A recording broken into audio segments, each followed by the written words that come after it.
everyone. Welcome to the Smashi Business Show. I am Warid Ahmed. And I'm Richard Fitzgerald.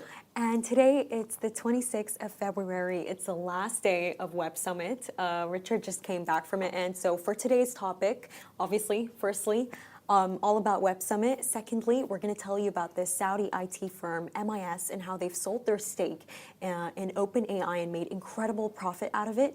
And finally, international holding company is Empathy investing $1 billion into small businesses and middle-class individuals. Empathy investment, Rich? I like it. I'm good, Warid. How are you? I'm doing good. I filled in your seat in Qatar with Majid. We did the live show from Doha on Monday and Tuesday, sort of day one, day two. Although Sunday, which is an opening night, is kind of like a day as well. There was a venture summit which we were part of off-site in a place called the Ned, and then there was a nighttime opening night, but they put big speakers on, and you really need to know about it to get in, because it's not like, oh, we should fly over or get there for Monday for the first day. Like, really, to get the value out of it, it is a good tip to sort of get in early, get your badge, and get in when they open the doors to go to those talks. But yeah, I'm great back now. It is day 3 in Wednesday. And apart from the main stage, the sort of side stages get rebranded each day. So, stage 6 on Monday was a FinTech Summit. Yesterday it was Marketing Summit, and today is the Creative Summit. So each day there's different programming, different speakers. I would have loved to have been there today, would have learned a lot. But it is a really good event, and it's great for the region. The programming is a little bit global, a little bit more, so which is fine. You have the CEO of Qualcomm, you have the CEO of Omnicom, John Wren, you have Jim Bancroft from Vox Media, which is up our street. You have a lot of people from the US in. Kevin Mayer spoke brilliantly the other day on media, and then you have the big names. And Web Summit do a lot of stuff on passes, right? They have a senator badge which gives you all access. And depending on the track that you're at, if you're a startup or a partner, you have meetups in a certain area and you have lunch in a certain area. There's different lounges. If you're in the media lounge, you keep serendipitously bumping into media people. If you have a speaker pass, you get into this sort of Majlis area, and it really is networking. What's the word? Like, it's just networking mania. It's just amazing. The access, unbelievable. Every minute I turn around and there's Malcolm Gladwell, or there's someone else. And I met Motaz yesterday. How'd that go? Yeah, really good. It's really good. I think it was interesting when we had a doctor from Iraq here last week on the Love in Dubai show who'd spent a lot of time in Khazna in the hospitals. I think it's.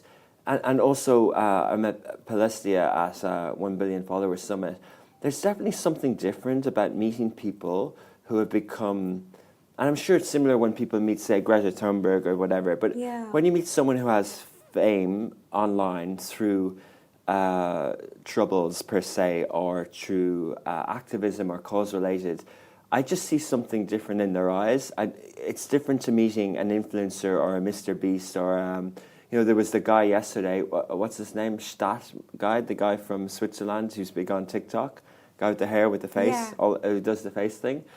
So he was there as well. I think when you meet, singers or footballers or celebs who are famous, like Will Smith, are famous in different ways.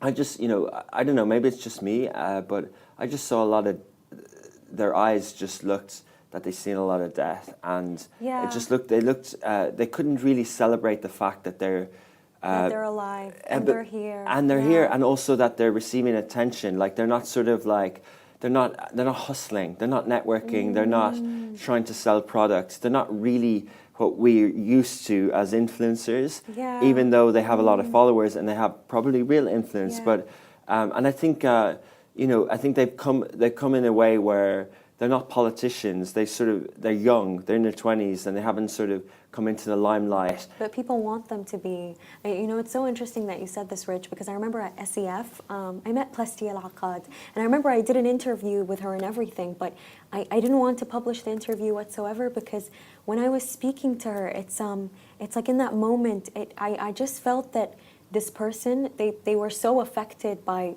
the genocide that they were a part of and everything that they were a part of, and that everything we see on social media, it's not like it seems, because she always vlogs on her stories, by the way. Like whenever, they have a really good milestone in Gaza, she comes and she shares such a positive outlook on it. But then when I met her, I could just tell that, she does not want to do press. It's like I feel like they're not used to this life outside of what they are in. Yeah. Like it's interesting that you noticed it too, because I thought I was crazy for noticing it. I was like, wait, there's something going on here. There's something going on there. It's a perspective, isn't it? But overall, it's great that the Web Summit has the different views on stage and their different perspectives, and they had a lot. They had different creators, they had podcasters, and it's a good event. And we're on the back of, say, we've talked about this on the show a lot, but from Sharjah Entrepreneurship Festival, from STEP Conference, from LEAP, from there was the AI Rise Up in Egypt, and now Web Summit in Qatar, and it just remains the thesis of Smashi business of telling the stories of a young cohort in the region who want economic prosperity and the rise of the modern Gulf states, the cities. Like, Qatar is impressive, and people will ask different questions about it, whatever. But I was interviewing the CEO of Invest Qatar, His Excellency Ali Al Walid Al Thani, and also on stage was a similar equivalent title to him in Startup Portugal. And they were just comparing how Portugal turned their economy around through tax incentives and others, and became the darling of Europe. And Qatar and others are trying to do that here. But I fully believe in it. Like every time I go to these places or I see what's on the ground, we're investing. We have Augustus Media in Qatar, and every year it's slow in a way because we want to go really fast, but it's incremental. We now have 3 people as opposed to 1 last year. We have an office. We did more stuff with 974 Media and the Government Communications Office this year than we did last year. It's all incremental. It's all growing, and but I have to talk about I have to talk about Luma Labs, right? Because we all know these ChatGPT, and I think let's segue this into the story in Saudi. But we all know about AI fundraising and things like that, right? And Sam Altman and Elon Musk and raising billions and billions of dollars for the GPU power for NVIDIA chips and compute training. So I interviewed on stage this guy called Amit Jain, and he was it came across one of the most intelligent people I've met in the AI space. He just was so interesting on how they're training video, generative video, right? And obviously we look at that a lot here. So Luma Labs started off as 3D modeling, and now it's very deep into video training. So they released their model called Ray 4, just like Grok 3 is a model, or just like ChatGPT 4 is a model. So Ray 2 is a model. It's 4 times better than Ray 1. How did they train it? 7 billion videos award. 7 billion videos to train an LLM to make videos on prompts, text prompts or image prompts. And if you go on the Ray 2 website, you will see examples of image to video. So, and I asked him a question. I said, but I heard of one in China at Kling. It's really, really good. He's like, it is good. It's probably better than ours, but it doesn't matter. I was like, why? Are they not going to eat your lunch? Are they not going to take? He goes, no. And he was like, almost like, no, they're irrelevant to us because no one can work with them. We're working with Netflix to make videos, make movies, Netflix. And Netflix can't work with Chinese software because all this taboo in the US they don't trust them. Well, they're not, image-wise, it's just no, like, just don't do it. So Netflix have to work with Luma Labs. And Luma Labs raised $72 million up until Series B, a lot through Andreessen Horowitz, and now they're raising Series A. He was in Abu Dhabi last week. He says he's looking for $300 or $400 million just to train these video models. Yeah. So isn't this amazing? So he said they've raised up to $100 million from AWS, from Amazon, and now they need extra $400 million. Wait, where are they based? They're in LA. They're in Silicon Valley. Okay. Yeah, they're in the US. They're in the US, but they're probably around different areas. They probably have presence elsewhere. Where's the founder from? He's Indian, I think. Amit Jain, but maybe he's from the US. I'm not sure where he grew up, but. And they came all the way to Web Summit to talk about this. Yeah, all the way to Web Summit in Qatar, and I said that to him at the end. I said, "We love video in the region," and the other guy, we love gaming, and this region has loads of sovereign wealth funds, loads of money to give you, plus it's safe. Like, when are you moving your company here? And they kind of laughed, but they didn't rule it out. But so they're raising other hundreds of millions of dollars. And the guy beside him was Timo Toke from Ready Player Me, and he said he was an investor through an SPV and Grok 3. I'm kind of like sharing information that was part of the backstage chat. So, okay. But anyway, they didn't say all this stuff on stage, but no one goes deep on these podcasts anyway, right? So they won't find out that we're releasing all this info. It's always a side conversations. But yeah, go on. But yeah, so he basically said that Timo was asking him, what's the deal? Like, what do you need the money for? And I didn't understand this, right? We just assumed that NVIDIA's price is going up because people need to buy the chips. And then this DeepSeek thing, you can do it cheaper. And he said, okay, what he said was, I haven't researched what this means, but he goes, they're almost giving, the cloud providers, are almost giving the compute power for free. What that means is, I think, they're almost giving their training power to train all the models in the cloud for free. But then they're going to make their markup in the interference or whatever. What's the word? Interference. You got it right the first time. Yeah, I think so. So basically, Timo and Amit were nodding with each other like they totally understood what they meant, and I didn't know what they meant. But so there's another part to this. I just assumed that you need a lot of money to train the things. He called them train the effing things. That's what he said, right? So he needs a lot of money to train the models, right? But the clouds people aren't asking you for the compute power for the training. They're asking you for the money for the inference, whatever that is. And maybe that's like the CDN or the transcoding or the output. We're not sure. So that was just such an interesting chat because, we talk about the rise of these companies. They come out of nowhere. They're worth trillions almost. I was surprised at how big Audio Labs is. It's a unicorn already. It's raised $300 or something million. What do they do?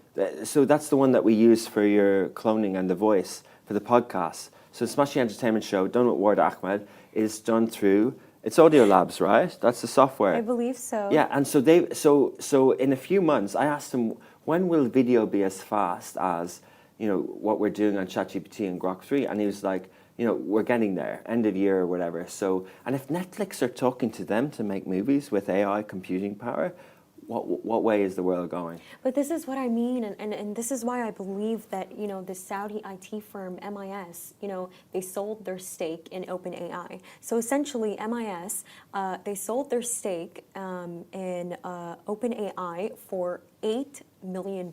How did they buy the stake? They'd actually initially bought it for $5 million. From who? I'm not really sure. Because you can't buy OpenAI stuff. I was just wondering, like, were they part of, are they linked to PIF? Is Sam Altman coming, because he spoke at, Hub 72 in Abu Dhabi, and I think he's been to Riyadh, I'm not sure. So, how does someone get $5 million into OpenAI? Question one. Question two, why sell now? I think I know why. It's because of this fact that, we saw DeepSeek, it came in, it completely shattered, at the Apple Store, going to number one. And I think what it is that they're being really smart about it. They're being really smart about it, and they're like, you know what? Before Sam Altman's ChatGPT becomes irrelevant, let's just sell our stake, because you have a lot of them that are coming in. You know what I mean? The one that you mentioned. There's going to be so many AI models. I don't know if ChatGPT is still going to stand. Probably, I see why they've done it, because it has a lot of value now. So they've actually made net profit out of it. Yeah. Yeah, I agree with you. I think, everyone uses the word ChatGPT. We don't use the word Grok 3 or DeepSeek. And it's almost like Google. And I don't know. I'd love to know the ins and outs of this. I might suspect, and I'm just completely speculating, that someone's got shares in OpenAI in Saudi, and you can't really buy many shares in it. So someone wants these shares. Someone pays these people a premium. Someone more important than MIS, I don't know, who wants these shares and says, hey, we'd like these. I can't buy them anymore from Sam Altman. That's a good theory. I'll give you a premium. I would say these shares are still in Saudi somewhere. I wouldn't say they've been sold back to the US. That's just a guess. interesting. That's very interesting. And for our final topic of the day. Because when you hear about, how, did you hear the Prince Al Waleed's interview, the couple of them that he did recently with the Tucker one with Carlson? Carl Tucker? Oh, okay. Yeah, you call him Carl Turkison, but it's Tucker Carlson, but it doesn't matter. I heard that on your podcast. I didn't know. Let's just call him Carl Turkison in the Middle East. Cool. So, but basically, yeah, like Prince Walid is so bullish on Elon Musk, and he's right. Like when I saw Grok 3, like we pay $200 a month for the premium version of OpenAI, and I literally told the team to cancel it last night. Grok 3, yeah, it's unbelievable. Oh, it's gone. Way, way faster. Grok 3 is so faster, and you got an app and everything. So I can see, this is XAI, right? So I can see why there's interest in that stuff in Saudi. Anyway, yeah, third story. Oh, okay. So for the final one, it's about International Holding Company, which just so happens to be chaired by Sheikh Tahnoon, His Highness. And what they've essentially done is that they've invested $1 billion in low and middle income groups. And that the way that they've really done this, it's through one of their subsidiaries. It's called 2.0.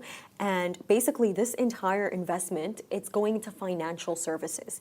And it's basically going to be, it's going to be channeled actually through Cairo-based Masira Holding, which recently actually acquired 2.0. And basically their focus is on markets in Asia and in Africa. But the reason why this entire thing, it's really interesting is because it's $1 billion into financial services for, you know, the middle class or the lower class. You know, this is not something that we always see people do. I mean, recently we did see Sheikh Mohammed, in light of like the Ramadan spirit, he gave out this, I think it was a $1 billion fund. But, you know, it's great to see that they're doing something like this, especially financial services. I mean, Rich, I know you're educated in it and I'm educated in it, but you would not believe the amount of people who are not educated in financial services. Yeah. A lot of people. So how do we expect this to come down? Like 2.0, is that going to be a financial services company? Will they be giving wealth management and advice, or? They just said financial services. Yeah. That's how Semaphore put it. But anyways. Yeah, it's good, isn't it? But in Abu Dhabi, like everything's been, all these new companies are like ministries, but they're companies, and they've got all these quirky names, all with numbers and letters like that are 2.0, short. G42, which is also chaired by Sheikh Tahnoon, and then there's MGX. But it was lovely talking to you today, Richard. We have a really special guest who's coming up, so wait up and tune in. Welcome back. Today we have a special guest joining us, Zishan Ijaz, partner at KPMG and an elected council member of the Institute of Chartered Accountants of Pakistan. With a wealth of expertise in finance and consulting, Zishan has built an impressive career rising through the ranks at one of the world's most leading and professional firms. Zishan, welcome to this show. Thank you so much for being here today. And, just to start, just so we can all get to know you together, can you tell us a bit about your background and how you started your career? Well, that's something interesting. The part of the world which I come from, generally the preferred professions are engineering, law, or medical. Exactly. So typical to that, my parents wanted me to be a doctor, interestingly. But somehow I couldn't get through, and that's where the flip came. Exactly. And I still remember one of my friend, he wanted to appear for the finance professions entry test at that time. And I also volunteered. He proposed me that, and let's proceed on with that. So we prepared for that. And that's how I got into this profession. And then since then, it's been almost more than 30 years. Wow, 30 years. Yeah. And, speaking of this profession, what motivated you to join KPMG? And, how did your journey unfold into becoming a partner, which is a really great achievement, by the way? Well, actually, number one point is that KPMG being one of the leading global firms. So this is something, an opportunity for me to be part of that. So effectively, everybody wanted to be part of the big leading firms and obviously the KPMG. So I got the opportunity through and somehow managed to get through. As far as the partnership is concerned, this is something I would say have been in KPMG for almost, you can say, 28 years and have been a partner almost 16 years now. So this is something I believe working in the firm, its culture, and the topmost I would rate is the independence I achieved. Independence I enjoyed there. They gave me the independence and something which kept me motivated to going up the ladder. What kind of independence? An independence out independence of what? at work, basically. I mean, how to take things forward. There are definitely, you can say, there are protocols to be followed. But as far as what clients, how to take care of that, how to manage that thing, I mean, they don't, my leadership have been there not to get into the nitty-gritties. It's my job to get the things done. And considering the ethical values and all those protocols to be followed, yes, that's there. But in addition to that, I have to achieve the ultimate objective. So that kept me motivated, being part of the firm. Right, I see. And you know, we were just talking, and you were telling me about how you're from Lahore in Pakistan.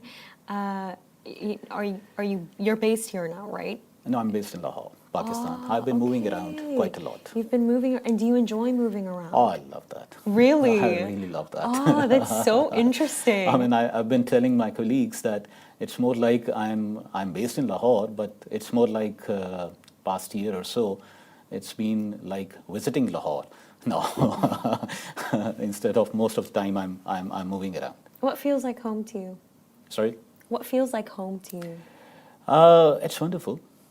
Wonderful, exactly. Okay, okay. So for the next question, you know, you're also an elected council member of the Institute of Chartered Accountants of Pakistan.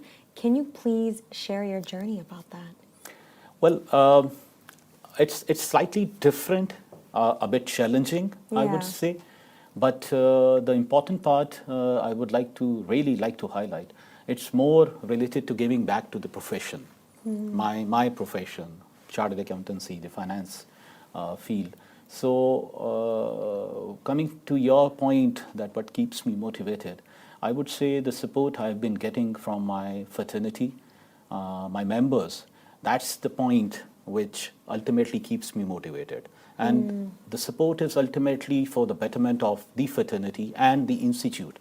So we are moving towards the same objective we all intend to do, we want to do, and I believe that's something which have been keeping me motivated to be on the track and doing something for the institute. I see. And you know, for everyone who's motivated and they're trying to do something with their life, you know, what are the most important qualities for success, not just in your line of work, but you know, for people who want to do something with their life? What would you have to say to them? I would say there are 2-3 things which needs to be kept in mind. Number one, the person needs to be very positive mind framed. That's very important, because your thought process starts with the thing, that how positive you are. If you start thinking negative, generally the outcome is also remote. The positive outcome is also remote. You have some hesitation, you have ifs and buts there. So you need to be very focused and positive, number one. Number two, I believe you need to be solution oriented. In our part of the field, I would say that you need to be going with the mind frame that let's sit and there must be a solution to that. When you work with this mind frame, you ultimately find a solution. And what's written in the law, that's an important part. But how you interpret it, and that feeling has to be there, basically. And apart from that, on the top of it, you need to be ethical. Because all these things combined, your client trusts you. And they trust you as if you are doing their job as your job. That's the most important part, actually. So I believe these are the 3-4 things you need to be kept in mind to take things forward. And I totally agree with you, by the way. But you know, I want to know, you know, what's one of the biggest challenges that you've ever had in your career? Well, I When was think a moment it's that you couldn't be positive? challenges. I would say, I think that's my challenge is the same, which perhaps most of the organizations have been following. It's more like I would say team building. That's the challenge I've been. And if you talk about the dynamics of the profession I'm in, and when it takes you to the fact of global mobility, that is a challenge, basically. Especially post-COVID, there have been a lot of movements around in different jurisdictions. So to retain the client and retain the team and building the team, that has been the most challenging part in our profession or in our line of field, actually. So this is something I believe have been there. Okay, and how do you stay motivated during these tough times and during these challenges? Well, that's interesting. I believe one thing, it's a thought process. Yeah. Okay, how you think about that challenge. Okay, if you think it's a hardship, then it's a deterrent for you to achieve to the ultimate goal. Okay.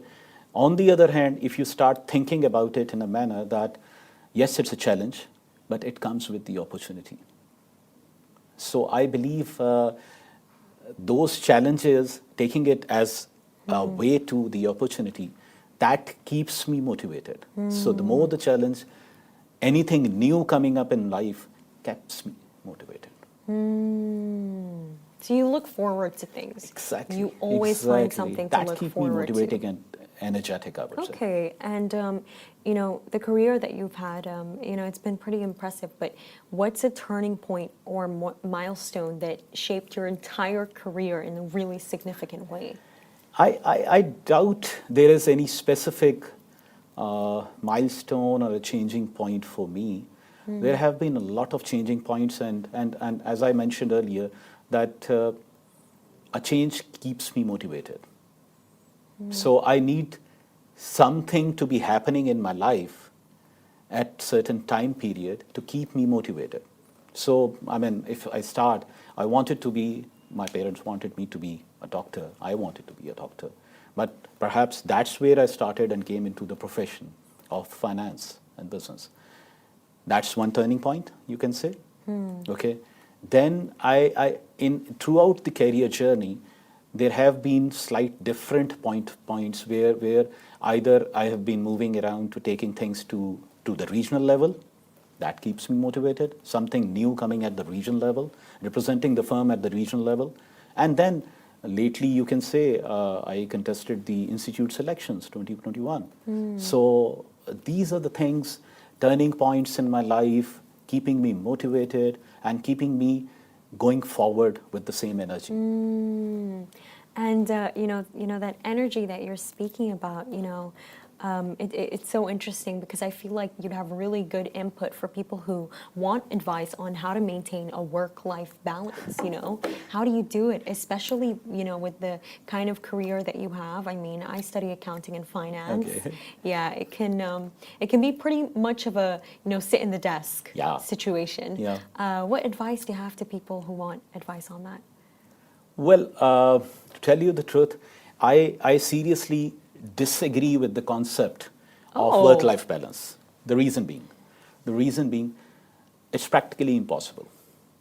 Okay, you need to think about it in a different manner, because when we say work-life balance, we try to take the credit of whatever we are doing and whatever routine we are maintaining.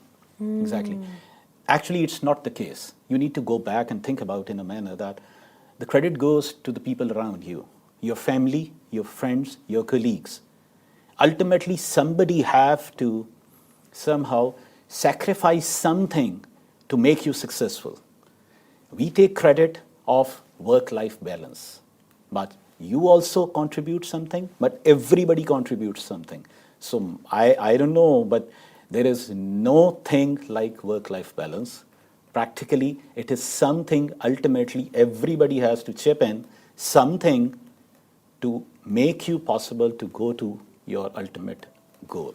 Something. It's a different point of view, but That's what I think.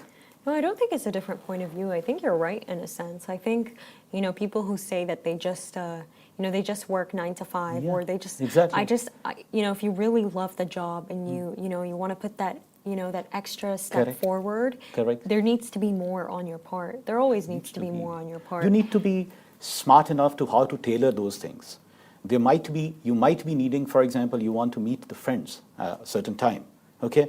And because of your schedule, you are not in a position to meet those friends. Let's think about it. Your clients, what about a scenario, your clients become your friends? You lost me on that one. Okay. I won't lie to you. You lost me this on is an one- interesting on point. that For example, one is your friends, Yeah. okay? And there are others category, which is your clients. Generally, clients are not your friends.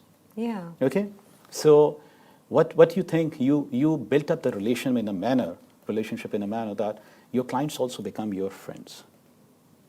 Okay, so and your friends and everybody, you are contributing towards your friends, keeping that relationship, and also at the sideline or during that time you are discussing the official work also.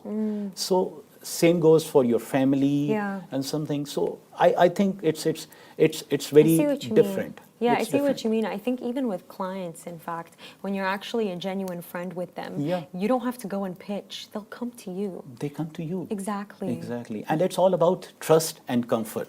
That's very important. I see. And for my next question, how do you approach leadership and managing teams with such a large organization? Well, I think when it comes to leadership or even the management team, Yeah. it's all about the first trait or the important part should be you need to be a very good listener. And that's where we lack. We try to speak, we jump up to speak actually. So that's where we should be. We should be a very good listener. And secondly comes, as a leader, you need to lead by example. You have to showcase whatever values you have been propagating. Because ultimately what happens, you need to be there.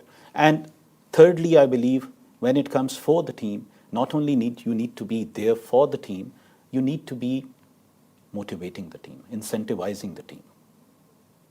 That's important. So when it comes to all those large organizations, it's a very, I would say, tricky proposition. You need to be a boss. You need to be a subordinate. You Yeah. need to be a colleague. Exactly. So how you manage all those things, I believe on all those things, the important part is you need to be a good listener.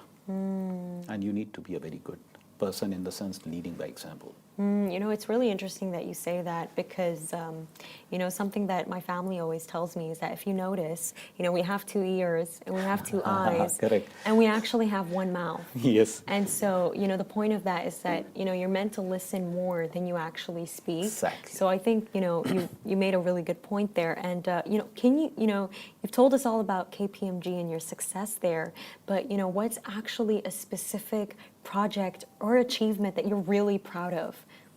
Well, I think it's difficult to pinpoint, especially from my perspective. Yeah. The reason being, this question should be with the organization, because for me, I had to be there to put my 100%.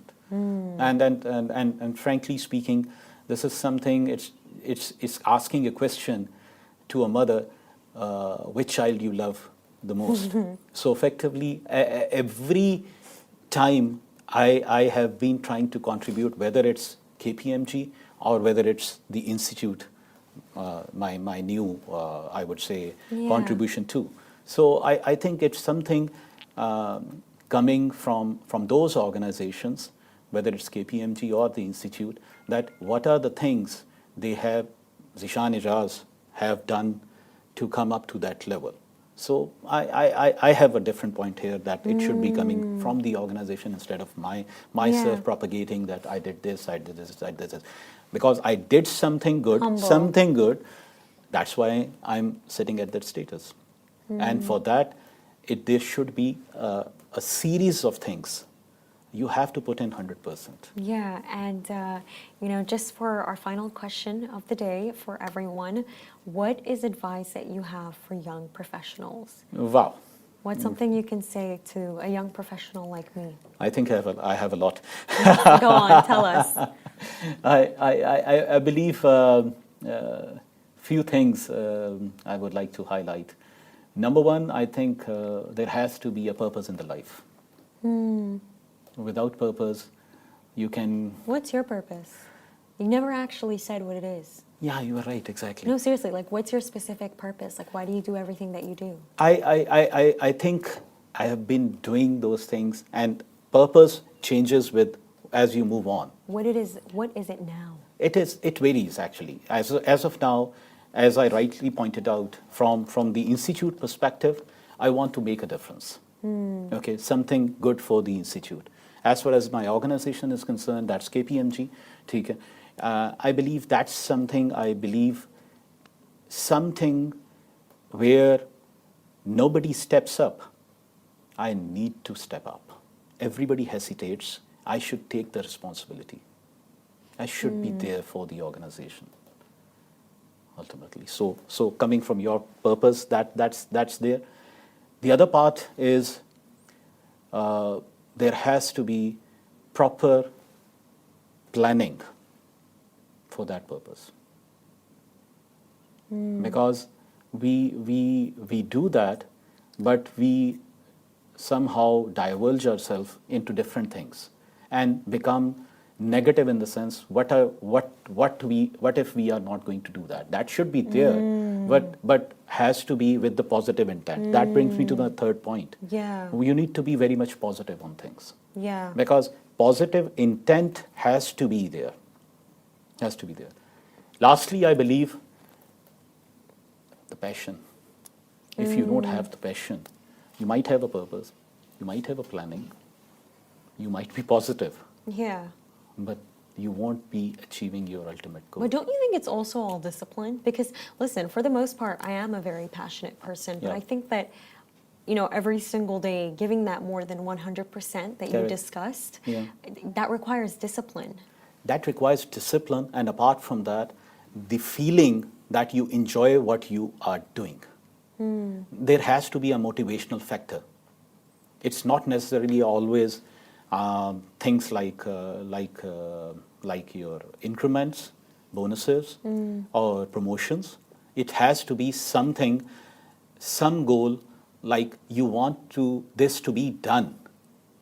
If that particular part is done, when you talk about bonus, increments, promotions, that automatically comes in. That's the point.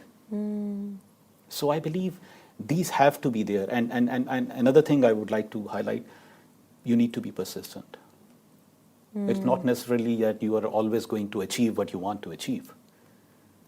But you don't need to be discouraged by the failures. There has to be something good coming. You need to be learning what was the failure. You need to go back and do the catharsis. That's very important. So I believe these are the 4-5 factors needs to be there.